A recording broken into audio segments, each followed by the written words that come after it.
লগ্ন থেকে জুলুম নির্যাতনের পথ মারিয়ে মানুষের সামনে এক ন্যায় ইনসাফ এবং কল্যাণ রাষ্ট্রের স্বপ্ন দেখিয়ে যাচ্ছে।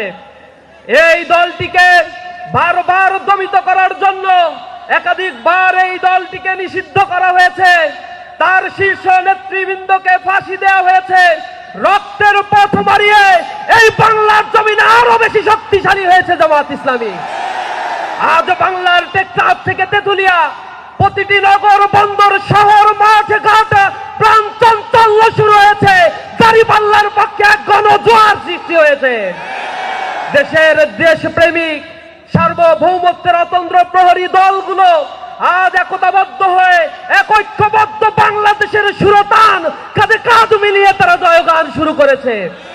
মানুষ এখন অপেক্ষা করছে আগামী 12ই ফেব্রুয়ারি যে নতুন ভোর উদিত হবে, সেই ভোর উদিত হবে ইনসাফের বাংলাদেশের ভোর ইনশাআল্লাহ।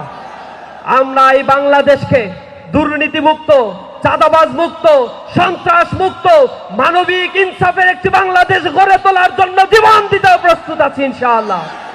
সংগ্রামী উপস্থিতি, এই বাংলাদেশের মানুষের 54 বছরের ইতিহাসে যে স্বপ্নগুলো বাংলাদেশের মানুষ দেখেছিল, সেই স্বপ্ন বারবার তারা বুনেছিল। আর রাজনৈতিক বেনিয়া শক্তির মতো এক একটা দল ক্ষমতায় এসে আধিপত্যবাদের কাছে তাদের মাথা নত করে এই জনগণকে তারা লাঞ্ছিত করেছে বারবার। এবার সময় এসেছে, অনেক কিছু দেখা শেষ। নতুন বাংলাদেশ গড়ার জন্য এখন দাঁড়িপাল্লায় আমাদেরকে ভোট দিয়ে এক ইনসাফের বাংলাদেশ আমরা গড়ে তুলবো ইনশাআল্লাহ।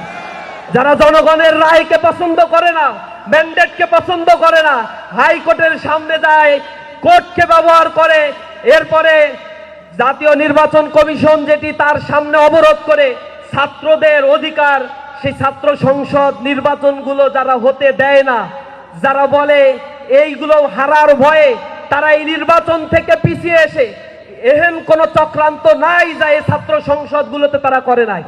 তাদের দলীয় এজেন্ডা বাস্তবায়নের জন্য তাদের দলীয় সকল লোকদেরকে তারা ব্যবহার করেছে। তাদের ভিসি থেকে শুরু করে যারা ছিল তাদের সকল শক্তি বিনিয়োগ করেও ছাত্রদের রায় যেখানে দিয়েছে, পরিবর্তন সেখানে সংগঠিত হয়েছে। আগামীর বাংলাদেশেও জনগণ যে পক্ষে রায় দিবে সেই বাংলাদেশ সেভাবেই গঠিত হবে ইনশাআল্লাহ। সকলকে রাজপথে থেকে নিজেদের ভোটাধিকার গুনে নেওয়ার জন্য উদাত্ত আহ্বান জানাই। আমরা ভোট দিব, ভোট গুনে নিয়ে আমরা কেন্দ্র ছাড়বো ইনশাআল্লাহ। আগামীর বাংলাদেশে যদি কেউ রক্তচক্ষু দেখিয়ে টাকা দিয়ে ভোট কেনার চিন্তা করে, বিশ্ববিদ্যালয়ের ছাত্ররা দেখিয়ে দিয়েছে টাকা দেওয়ার পরেও ভোট দেওয়ার ক্ষেত্রে তারা সেই ভোটগুলোই দিয়েছে যা তাদের পছন্দ। এই বাংলাদেশের মানুষ এখন স্বাধীন চিন্তা করতে পছন্দ করছে, সুতরাং তাদেরকে কোনো কার্ডের হাইকোর্ট দেখায় লাভ নাই।